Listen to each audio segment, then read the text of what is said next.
What up, everyone? DJ Anubis. And DJ Neko. With another video for you.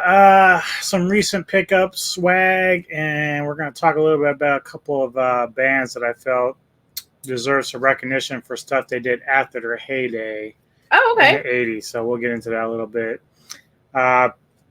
First, welcome anyone watching the video. Neko's back with me this time, as I did my top 5 shark movies yesterday, and some people enjoyed that, so that's good. So a couple of just record cassettes that I got more recently to finish out some of my ordering that I did. Got Damnation at BCS from Imprecation. Very cool band, great death metal, old school vibe. Really like that a lot.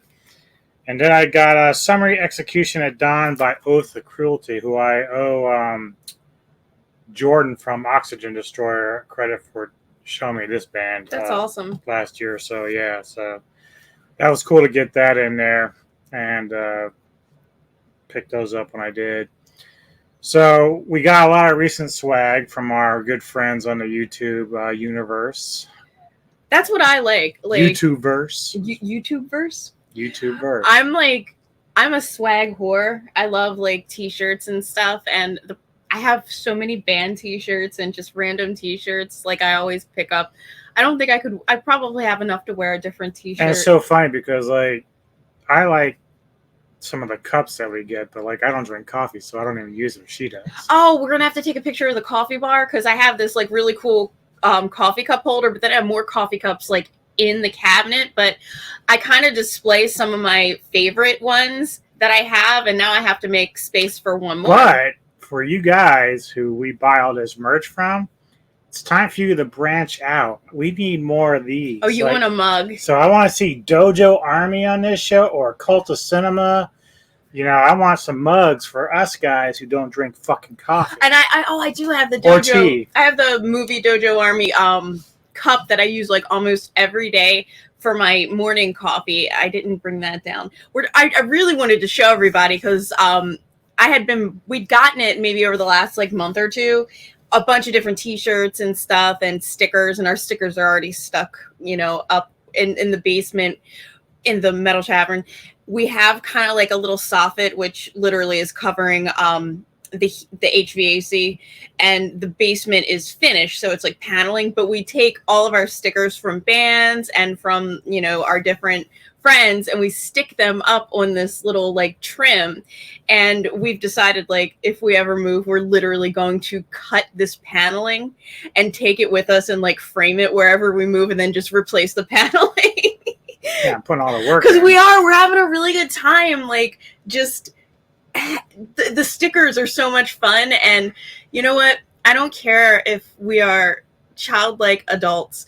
I always kind of say like, time to get weenie. No, like DJ Anubis like was never really allowed when he was a legit teenager to express himself in his household. So, this is his home that he owns, so he can do whatever the fuck he wants in it. And I really don't care. It's his, the basement, it's about the size of our living room. So he has all these posters, and we have, his desk, CDs, TV, a little couch, and so it's really nice for him. It's nice because we have this extra space too, but it's nice that he, even as an adult can express himself and have fun, right? Which reminds me, did you hear me talking last night with Sentry on their channel? Because I joined them late on the video. No, I went to bed late too, but I went right to bed. Like because we stayed up. You'll hear about it on the podcast. We get sucked into things, and I needed like a palate cleanser after we watched a movie, and then I got sucked into something else, and I'm like, it is 11:30. I have to get up at 5. So they had done their show for whatever it is they were talking about, and I was listening to it for a while, and then like I kept making fun of Sentry because he made a comment about one of the female wrestlers, how he really liked her, and he said something that set himself up for me to hackle. Oh, were you teasing him? Yeah, that's so funny. It's just kind of funny, but those are cool guys. I really love talking with them a lot. I do too. That's why. This is why does Sentry have any swag that I need to buy? No, not yet. He hasn't branched out quite there yet, but he'll get there eventually. Also, all of you, if you have swag that I haven't bought yet, let me know. We have been trying to, Patreon a lot of you as well, because that's what we do, and we're trying to be supportive. That's something Sentry should do. Yeah. Like, even if it's like $3-5, like, you just be like, hey, here's a couple bucks. It's nice, because trust us, we have hosting that we pay for, we have server space that we pay for, and the website should be done. Like, he literally just talked to our website designer, and I guess that's what she is, a designer, programmer, etc. And she's like putting our website slave. She's putting the finishing touches on it, and then that's one thing that we're really excited about. We actually really put some, the server hosting and stuff, like, yearly is not much. It's an investment. But it's really, like, we're investing in this website. It is a professional website. I tried to do, like, one of those little pre-made ones for us, and it was becoming more of a problem. And I said, if we're going to do it, we're going to do it right. Mm-hmm. And that's what we're doing. That's why it's, he's been talking to our website designer, and we had dinner with her, and we should have dinner with her again, because that place was really fucking awesome. But we really wanted to make it so that is our thing. Like, the website is our thing, and I'm excited about it. And I don't mind if it's something that I want him to be happy. And he has, like, all these hobbies and interests. And she told me to put the brakes on my spider collection. I did tell him to put the brakes on the spider, because he was going crazy. He's buying new terrariums, and he's, like, got an isopod and springtail culture going. And he's like, okay, so for my birthday, I'm buying another enclosure, and then I'm getting a white knee. And I'm like, okay, then that's it. Like, we're done. 3. We were supposed to have 1. Now he's working on number 3, which, whatever. But Patches is getting big, so I'm doing pretty good with her. And that's the other thing. I fully support hobbies, because I see what happens when you don't have hobbies. You become miserable. And we're not going to even say... Oh, that's aimed. Yeah. This one here has lots of hobbies. This is one of them. It is cool to have hobbies. Like, literally, we're just here to tell our friends hi, and we want to show you our things. This is just what it is. It is just a video. But raising spiders takes, like, knowledge and patience, and a lot of patience. Like, because they don't do a whole lot, but you have to, just like any other animal, you have to kind of pay attention to what's going on. And, like, with Freya, she's constantly doing things that I'm not used to seeing, so I'm checking in with guys like Dave Little Beasties and asking him questions. And he so graciously gives me any kind of advice that he has. He's been doing it for 30 years, so I take what he says at his word and everything. So it's cool, And I do the same thing, because I know, I'm like, hey, Freya has her butt up. Does that mean that... And he's like, oh, no, she's just webbing. I'm like, okay. I just, But I do think she's... Again, I say this forever, because I think she's planning on trying to molt, but... We've been turning up the heat, too. We're like, she's been in that corner, and she's been, webbing up a lot over there, so I got a feeling she's trying to make a hammock for herself. Aww. So we'll see how that goes. But the isopods are kicking ass in there. I put some in the Patches, as old. Her new enclosure that she's not currently using, because she's not ready. She'll be ready after this molt, I'm pretty sure. 'Cause she got really big. She was so tiny. She was the size of a dime. We did not, and it's funny because, like, it said large when we ordered her. It said large, and he gets it, and it's like a test tube, and it says large on it, and I'm like, well, how big is it? And he said, she's the size of a dime, and I'm like, oh my god. And then he thought he'd lost her the first day too. Oh man, I was like, oh my god, where did it go? Don't know where she went. She just, like, had buried herself, and she's brown with orange and black patches, which is why she's Patches, and she's a pumpkin patch tarantula. So she was, like, blending in really well with her dirt, and now she's big enough that you can't lose her. Like, she's, probably about that big now, maybe. Not quite. She's when she spreads out, she does. But she'll be. currently buried herself again into and her she's little, ready to molt. Oh Yeah. my goodness, she ate a couple of big mealworms, and now I've been gut loading those puppies, so she's been going to heaven on those. yes, she has. She is so excited about her mealworms. All right, well, let's get into the swag that you got. Okay, so first up, after Derek at Flick Snacks and Knickknacks, he and I went back and forth because his I ordered and then his website canceled on me. So finally, I was like, dude, your website's like canceled on me. I wanted to let him know because in case other people were ordering. So he got it all fixed, and I finally got my shirt, and I'm wearing it. I love like football / baseball, like the ones that come down to here. Well, these are like the football ringer or whatever shirts. I love them, and so that's what he had those on his website. And there's me. I should have been wearing my glasses. You're right. I squint too much. And that's our living room with some of our Godzilla stuff. And that's the front. And it has the Flick Snacks. And this is like, I love the teal and purple. So that's why I got the purple, the teal, purple, and the gray. Even though you can't see it right now, this is the back, and Derek has gone like all Steve-O there, except without the thumbs. You know, he's out there like showing himself off in the back. That is like the best face. I love that. It's hilarious. I look good. That's a good behind picture of me. I like that. All right, so next we have something from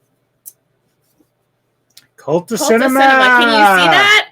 That is The Future is Franco. So that's that one, and there I am with my coffee cup again. So my coffee cup on the front says Cult of Cinema. Yeah. And on the back it says approved. Now, that'd be great on a beer mug, you know, Aaron. You know. And like again, I have this really, really awesome, it's like black wrought iron coffee cup holder, but it only holds 8. So somebody's got to get put back in the cupboard so that Aaron can go. Aaron's got to be on. He's got to be out there. I also have some bands, and I actually have an antique Fire King, which has to stay out there because Fire King. You know how I am about I'm so into antique Fire King, antique Pyrex, and antique Tupperware. And every time I go to secondhand stores, literally looking for, some of it is not very exciting looking. Like, some of the Pyrex we have up there, it's just clear. Well, it's antique, but it's just boring. The Fire King one it starts out like a dark green. It goes up to a lime green. It has like a really cool pattern on it. I'm like, I really love that coffee cup. And I found them, a couple of them at my mom's house. And I'm like, yeah, can I have these? And she's like, yeah. So I stole them from her. So what do we have next? Next we have, this is my second shirt from the Fat Samurai guy. This is my Movie Dojo Army shirt. My Movie Dojo Army shirt. And this is like one of my favorite shirts. I had a different Movie Dojo Army shirt, and sexy time. That's a really cute picture of me. I like that. And Godzilla. Yeah, we have Godzilla and Mothra and Ghidorah. And that's DJ Anubis's recliner. Yeah. But that this one is nice and soft, like, and it's funny too because I bought the Franco shirt, and the Flick Snacks is. But I was trying to wonder, is that shirt supposed to like be on one side? I don't know. It's very loose, which I like, but it is a woman's extra large. This is a men's large, and the Franco shirt is a men's large, and this cut is like nice and flowy. I forgot what the actual style was, but the first one was just a plain old t-shirt, and then I got a hole in it, and it really pissed me off. So I literally had it like a week, and I got a hole in it. I either got caught on something or whatever. So I said, I'm going to buy another one because I really want, we love Samurai, and I really like the Movie Dojo Army, and I have a coffee like tumbler that I use for work every single morning for my cold brew. And so I bought this one, and it's a totally different fit. It's a different fit than this. It's a different fit than it's like loose and thin. And it does feel kind of like 80s, like you should have one shoulder out, but I just, I put the tank top on underneath because it is a little see-through, but I love it. But also from the Movie Dojo Army is Lady Fat Blood. Go girl. Now, of course, I got this because Lady Fat Blood and I love kitties. And this one is also a women's extra large, but it is like super tight on me. And I like to wear it to racquetball. So you look like you're ready to wrestle. Well, I mean, to do some wrestling. My arms are looking pretty toned. I think it's all that racquetball we've been playing. But I like wearing tank tops to racquetball. Dude, she goes beast mode in racquetball. Like, dude, in fact, yeah, the other night, dude, I'm winning, of course, and then all of a sudden next time she's getting mad and like she's smacking that ball right past my face, dude, like trying to take me out. So he hits it hard to me, so I hit it hard, twice as hard back, and it bounces off the wall. And instead of him hitting it, he just goes, and like, I had to throw my racket up to protect my face, this beautiful face, I can't let that get hit. It was so funny. I'm like, what the fuck was that? And you're like, try not to get hit. I'm like, ref, anything? This is a little dirty play here. He hit me in the face one time. That was an accident. I know it was an accident. But he hit me in the face, and clearly we wear goggles, and it hit me like right on my cheekbone, and he was like upset because I sat there stunned for a minute, and I'm like, did it leave a mark? And he's like, no, I said, okay. Tommy boy, not so much here, but here. But that was all I cared about, because I was like, oh my God, I don't want to, because it wasn't, we wear our goggles, but it was like right here, so if it would have hit hard enough, I would have had a black eye.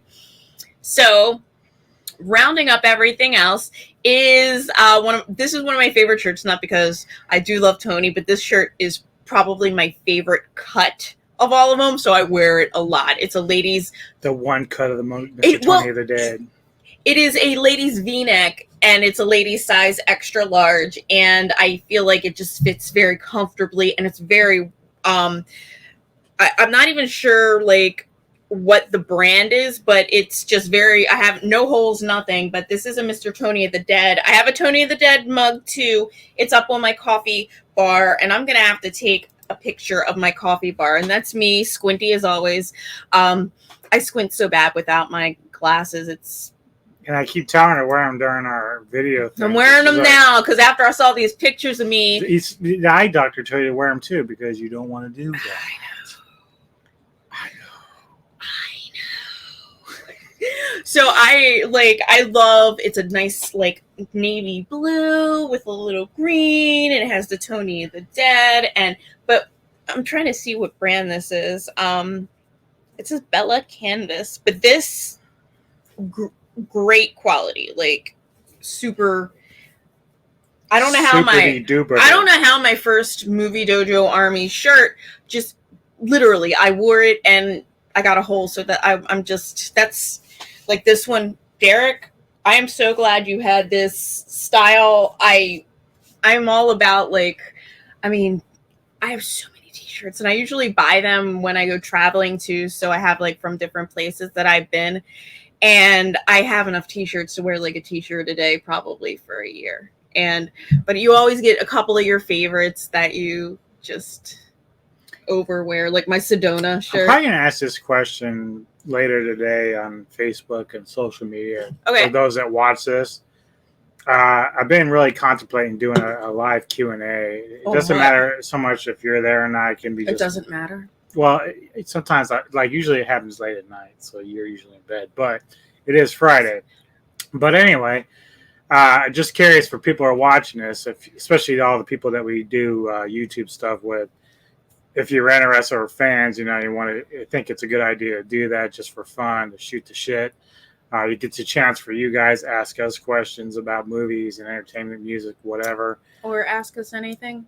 I mean, because I know a lot of our videos are pre-recorded, which, we just do that for time and no interruptions and etc. like that. Maybe down the road we'll do more live stuff. But just if we want to do a live Q&A, people can just confront us with questions and whatnot. So those are kind of fun. I do enjoy those, but I'll check that out. I do too. I like when we catch, it's always hard because, like, life and everybody's in different time zones. So when you try to, like, get on and with people, but I absolutely love the live stuff because you can, like, kind of be in the chat and you can listen and you can ask. And we can even get some of the guys like Century or Derek and them to join in if they want. We could do like shoot shit, We could do like a whole Brady Bunch, live Q&A about whatever you want to talk about. So instead of like snacks at the round table, we could make it like entertainment at the round table or some shit. Crazy, stupid shit. Come up with our own shit. Entertainment of the round table? Or something, I don't know. But, you get my point.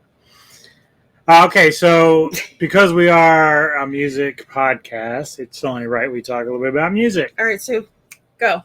Music. So, I was thinking about the other day, like growing up in the 80s, hair and hard rock was kind of my thing up until the late 80s when I started getting into the heavier stuff. Mm-hmm. But I still very much appreciate the hard rock and hair rock of the 80s and even 90s and whatever. But probably about 15 or so years ago, going back and revisiting, not really revisiting, but checking out for the very first time bands that I kind of lost track of in the early 90s when, death when metal, it was getting less popular. Right, yeah. And alternative and everything was taken over.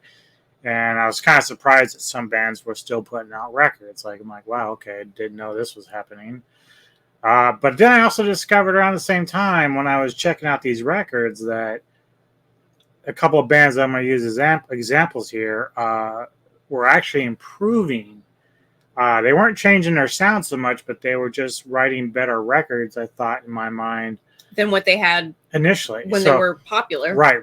So when they were really in their heyday in the late 80s and 80s and stuff, that you would think, oh, well, that would be their best material. But as it comes out from what I'm listening to, is like some of their best stuff is after that fact when they were really no longer relevant to the mainstream. Oh.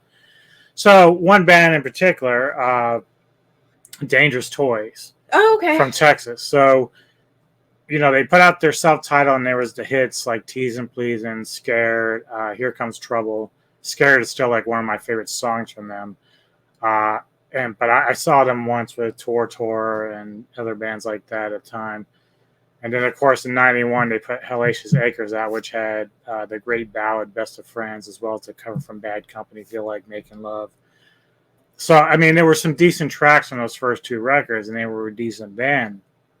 But when I went back and checked out the last two records they did, I think they split up after that. The fourth record was with 94 and 95. They put out two separate records then. The first being Pissed. And I look pissed. Yeah. He looks pissed. Yeah, right. All right, I'm opening my drink. And they always like to use the little scary clown as their mascot, I guess, so to speak. But like Eddie.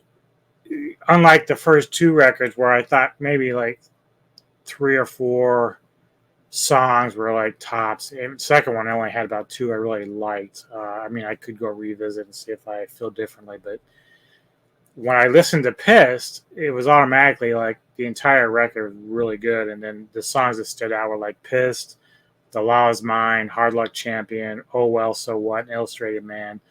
There was just so many songs that stuck out more to me than even on the first 2 records. And that's not to say the first 2 were bad at all.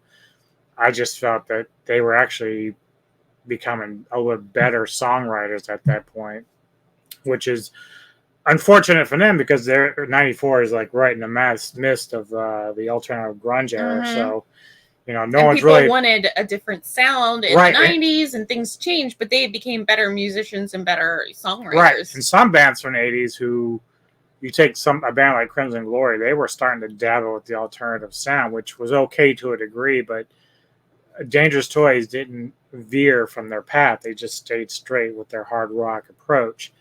Then, of course, 95, their last record, poking a little fun at Prince, was the artist formerly known as Dangerous Toys. That's funny. And that is so funny. Yeah. But again, no one takes notice because they're just not in the limelight at that point. But, songs like Hurt It All, Better to Die, Down Inside, To Live the Lie. Very good tracks. The good album, too. Solid album.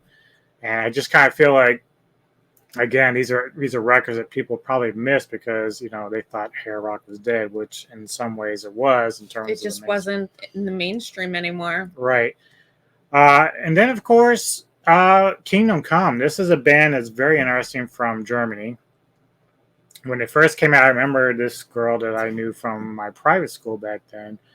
I was talking to her on the phone, and she was playing "Get It On" by Kingdom Come, and I thought she told me who the band was, and I was like, wow, damn, this sounds like Led Zeppelin, you know. And ironically enough, the band had always been compared to Zeppelin throughout its career, and that was one of the reasons why no one seemed to take them seriously. Oh, that sucks. Right, and I felt it was kind of unfair because even though the first two records, the self-titled and In Your Face, really only had like one or two tracks I liked from both records, when I went back to revisit their catalog, which they had put out 13 records before they were done, so that's pretty impressive on that front. And they had a lot of good tracks throughout those albums, but there was two in particular that stood out to me, and both came in the 2000s. The first one, 2004, with Perpetual, Crowd of Moscow, Gotta Move Now, Inhaling the Silence, King of Nothing, Watch the Dragonfly, With the Sun in Mind. Strong fucking record. Like and the thing I found out about Kingdom Come was they were, despite having some of that influence with Zeppelin, you know, in terms of their presentation, like they still were themselves. Like you could tell that they were Kingdom Come. You weren't like, unlike Get It On, which had that very Kashmir like sound about it. The rest of their music was nothing like it. It's just that people had already labeled them like copycats or whatever, and I thought that was unfair because that same thing kind of happened with Whitesnake, but they didn't take enough of a beating, despite Still Tonight being so much like Zeppelin. They just didn't take the kind of beating that Kingdom Come did, which was unfortunate because I felt like Still Tonight was a much closer representation of Zeppelin than anything that Kingdom Come had done. And then in 2009, the band put out an album called Magnified. That's a really cool cover. And the songs on there that I really like is Living Dynamite, Over You, Feeding the Flame, 24 Hours, and Anywhere I Go.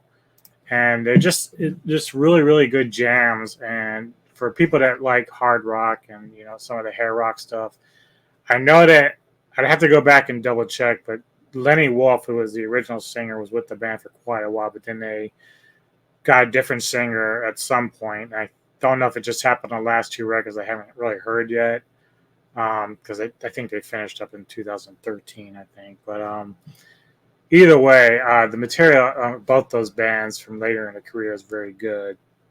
I was on the chat room for Ian with Retro Serial not too long ago, and they were talking about the Ozzy guitarists. And and of course, one of the guys is Jake E. Lee, and I think, you know, I made a mention that Jake's recent band, Red Dragon Cartel, is some of his best work. So I would recommend Red Dragon Cartel to anybody who's a Jake E. Lee fan, because I think that his songwriting and musicianship is superior now. And that's not saying the shit he did with Bark at the Moon or Ultimate Sin is bad at all, because he was an excellent guitarist. Yeah, Bark at the Moon. Yeah. This one can't keep up with him on guitar yet, so I got booed. Boo. You can't do it. I get to like the last solo, and then when it's like, I'm like, they're like, boo, and then I got to the point where I started standing up playing Guitar Hero, and by the end of the night I'm sitting. I wish I had the ability to edit videos, because you may not know of the movie. I don't think it's a movie called Crossroads with Ralph Macchio, and it's basically Ralph Macchio. He's a young guitarist who goes to Southern Georgia or something to learn from this black guy how to, I don't know if it's supposed to be B.B. King or some really good blues guitarist, and he's trying to learn and play. And I haven't seen the movie in years, so I don't remember the entire plot, but there's a moment later in the film, he's inside this club, and there's this guitarist dueling each other. Like it's like almost like a rap off, only it's guitar solo. And Steve Vai's the one that's winning. He's this long-haired dude in the middle. He's just ripping people to shreds. They can't keep up with him. So Ralph is in there, and they're playing. They're going back and forth, and he manages to beat Vi. Yeah, right. But I wish I had the way to edit it, because then I would take you, throw your ass on fucking Ralph Macchio's body, and then have, like, Jake E. Lee playing the opposite, and just have that, like, clip. That would be so fucking funny with you and your little Guitar Hero guitar. I played for hours. Dude, you were up there for like 5 hours trying to beat that fucking song. And at the end of the night, I was like crisscross applesauce on the floor because I had lost all of my mojo, and I'm like, I am done. I am done. I am done. You beat me. I'm toast. I never even beat that song. I could never get past it. That was yeah. That was a dark day in your life. That's the day that I hung up my Guitar Hero. She retired from music at that point. This is how old? Because it was like PlayStation 2 or something. That's how old it was. Yeah, it was a while ago. Because we don't always buy like the hot new like game system. We'll play a game system until it dies. And I don't know what happened with. Yeah, I'm on Xbox One. That was just a hand-me-down, which I'm fine with because I'm having a ball with it. He had the Xbox 360, and this is no lie. It was a gift that, all of our friends like chipped in, $5-10, and that was for his 40th birthday. And he is going to be 52, and he just got the Xbox One. And meanwhile, everyone else got like a PS5. And there's like another version of Xbox One that came out too, but this is like my nephew gave that to him, and because he's got like. That's all I'm gonna do is like every 5 years when Tyler's done with his game system, I'm gonna go and say, "You don't need a PS5 because you got the PS10. Give me that one." Right. I mean, his Xbox 360 couldn't even connect to the internet. Like that's. I'd have to buy a separate modem for that one. And so now he's got the Xbox One, and it seems to be working out. We still have the Wii upstairs. Like it's not connected right now, but it still works, and you could totally play. Like we used to play the fencing game all the time and beat each other. That was actually pretty funny.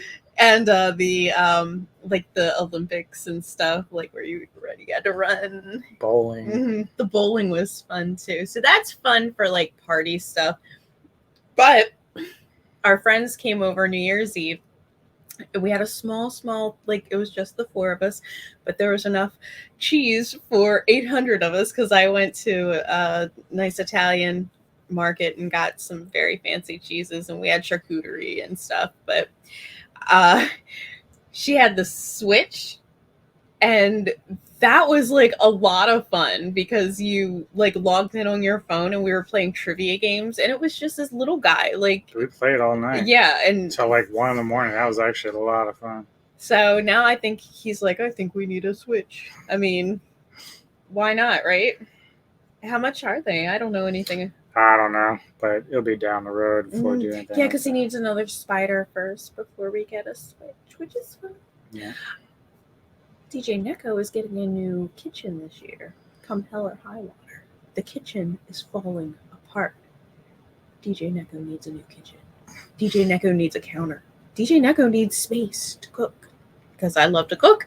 And I do. I really get into cooking. Everything is falling apart in our kitchen. And I'm like, after this bathroom debacle, I was like, Anubis and I could totally remodel the kitchen ourselves. I can do the floor. He can hang the cabinets. And now I'm like, no.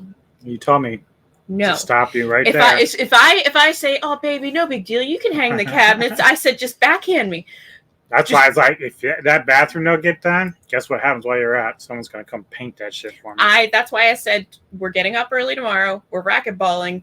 And then I'll be up. Because if I sleep too late, I lose motivation. But if I'm up and active, I will finish. Like my goal, at least by the end of this weekend, is finish taking down all the wallpaper, cover all the holes, and prime.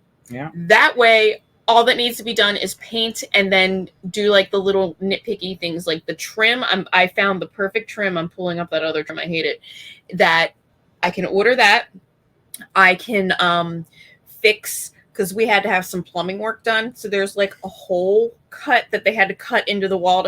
This is how it turned into a nightmare, guys. I know this is boring, but there's just like little nitpicky things. But anyway, they don't care about that. Yes, you do. You care because you love us. They love you. They love you. You're the more handsomer one. All right. Well, that's enough for our video. Appreciate it all. Quit. Just stop. Just stop.